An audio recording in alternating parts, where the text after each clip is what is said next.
How's it going, everybody? Welcome back to Practical Strength. And today I'm going to go over the easiest way you can get better at strength sports. Yeah, just kidding. There isn't a secret. It's hard work and consistency. All right. This is how you get better. All right. So this is going to actually be my second attempt at this. The first one was shitty, and I can do better. So round two here. I'm just going to lay out kind of what my week looks like, and I'll explain kind of why my training looks the way it does right now. So on typical Monday is my dynamic effort lower body. And then on Tuesday, I have a max effort upper body. I'm just going to say upper. Make this a little bit shorter. And then on a Friday,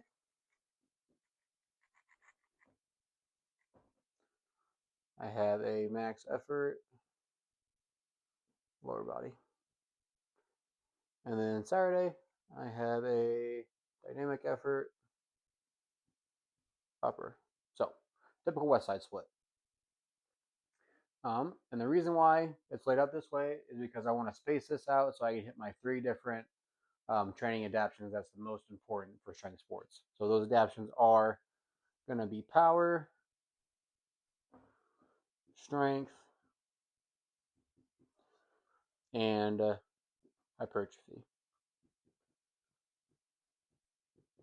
Our power stuff, that's just our movements that we want to do at a moderate load. We want to perform it fast, so think like a sandbag toss or any other explosive movement for strongman.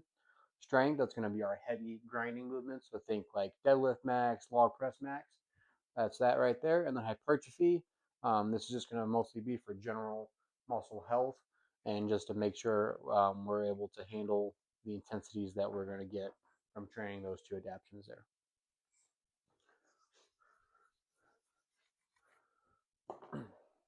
So my dynamic effort days are going to cover the power output.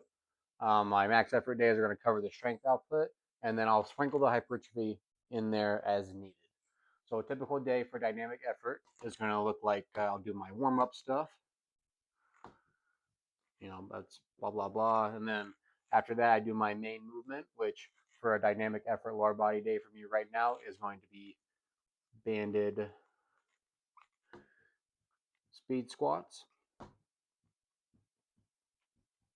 And I'll do that for a specific set and rep range, trying to hit a certain velocity. You'll see sometimes I've used a velocity tracker. I typically do use that. I may not record it all the time, but that's what I use to track my speed and just make sure I'm moving at a speed I want to be in, because that speed is going to correlate to a certain rep range, and that's a rabbit hole we're not going to go into. But so that's my big dynamic effort for lower body for the week. And then coming down after that, I'm going to my rep effort stuff.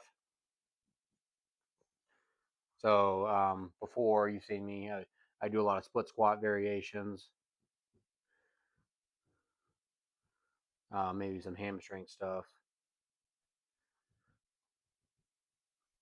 But with that, those are my lighter movements that I'm doing more reps for, whereas this, trying to go for speed. Whereas you've seen my max effort days, let's just use my last max effort lower body day I put out, which was with deadlifts. So again, I went through my warm up stuff, and then I went to my main movement, which was my max effort movement, which ended up being deadlift. And I ended up doing, I think I did a 5 rep max. Then after that, I did more of my accessory stuff. So again, I did more hypertrophy work. And I think that day I did, we did some box squats and some other stuff. But again, lower intensity, higher rep range. So we're building muscle. And again, building muscle, building work capacity so that we can handle heavier loads and able to handle the volume from the speed work. So your program doesn't have to be set up the way that I have mine set up, but the main things you have to hit at some point in some way is you have to hit power, We have to hit our strength stuff. And we have to hit our hypertrophy stuff.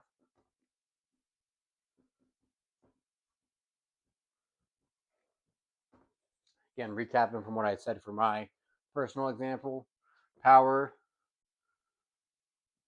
move moderate loads fast, strength, heavy loads slow, and then hypertrophy, we want to move light loads for reps. So you saw an example of how this is applied. You see the definitions of each one of these, but the big question is why these adaptions specifically. And the reason why we choose these adaptions is because as strength athletes, we want to produce force.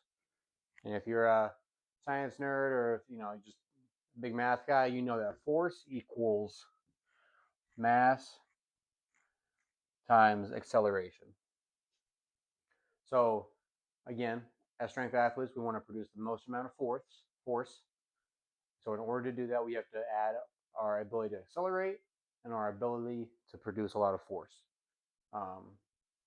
So our strength work is going to primarily target that mass output. Thinking of it in terms of muscle fibers, it's the amount of muscle fibers we can recruit at one time. And then our acceleration, so it's like our power stuff, how fast we can, again, going back to a muscle fiber example, how fast we can recruit those muscle fibers, and again, just how fast we can move. So if we increase both of these, we can increase this. And even if you increase one of these, right, this equation is still going to increase force. But to have the best chance of success, we got to do both.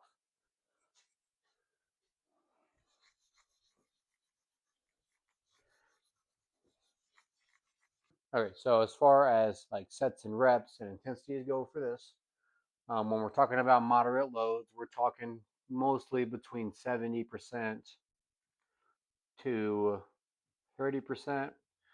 This is going to vary. This isn't a specific number. This is a number I'm generalizing off the top of my head. But again, the point of this is that it's moved fast. So if the weight is too heavy, like above 80%, we're not going to probably move that as fast as we want to move. Depending on the person, if we're going deep in the weeds. But generally, 70 to 30% here. Our strength work is going to typically be loads that are above 80% of one rep max. So again, heavy loads slow. Once we get heavier, we're not going to be able to move those loads very fast for most people. And our hypertrophy work, this is going to typically be less than 80%. And we're going to be in a okay, now as far as rep ranges for these things, for our power stuff, we're going to be looking at 6 to 1 reps per set. That's going to vary based off what you want to hit. For our strength stuff, again, we're going to be in kind of that 6 to 1 rep range. And then our hypertrophy, we're going to be in an 8 to 12 rep range per set. Now, I know it's a little confusing because the power stuff and the strength stuff is the same rep range. But again, think about the loads we're moving, right? If I'm moving 70% of my one rep max one time, I'm going to be able to put a lot of force in that. Where I'm not fatigued, I can just bam, hit it, get a lot of speed out of it. Whereas, say, if I'm doing like 90% of my one rep max, just for one rep, I'm not moving it very fast. Put a lot of force into it, but it's not moving fast. So again, just remember what we're trying to get out of each of those adaptions. Well, I really hope my mic is recording here. So sets are going to kind of vary per person. There's research that shows total amount of reps. If you look at Prilipin's chart, I won't be getting into that in this video. I just want to keep this kind of personalized to what I'm doing right now. So for me, in the block of training I'm in, for my power stuff, I'm doing, so let's just say this block I'm on right now. We're doing 5 sets by 4 reps, but I'm looking at all right, and I'm wanting to move these loads at 0.98 meters per second, which this roughly correlates to about 55%.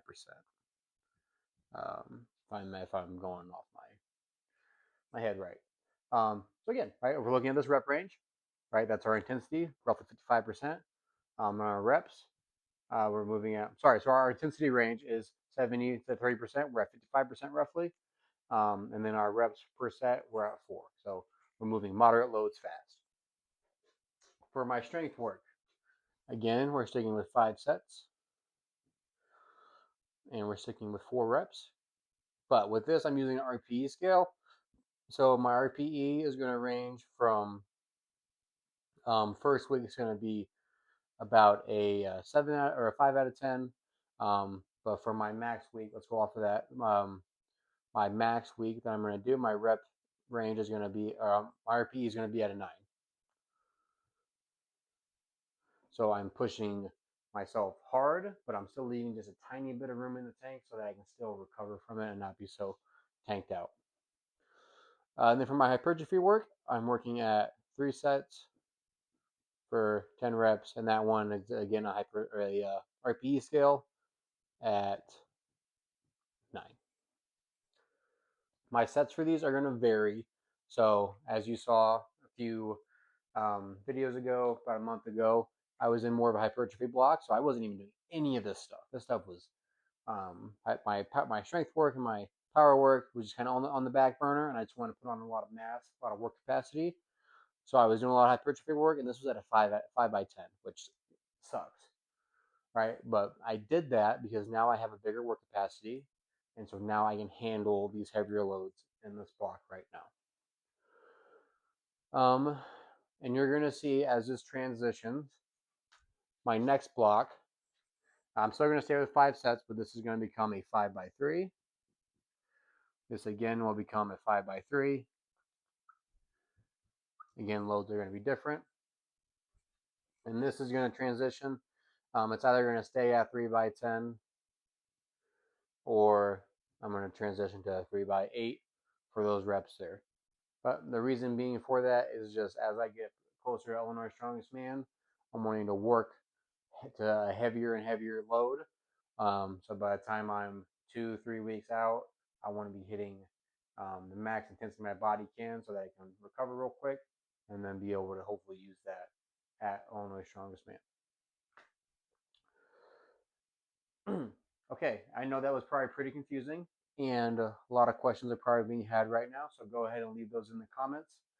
I think I'm going to post this video as the second take was, and I'll clear up things where I need to clear up. This video is going to probably be redone in the future, more organized and all that. But, summary.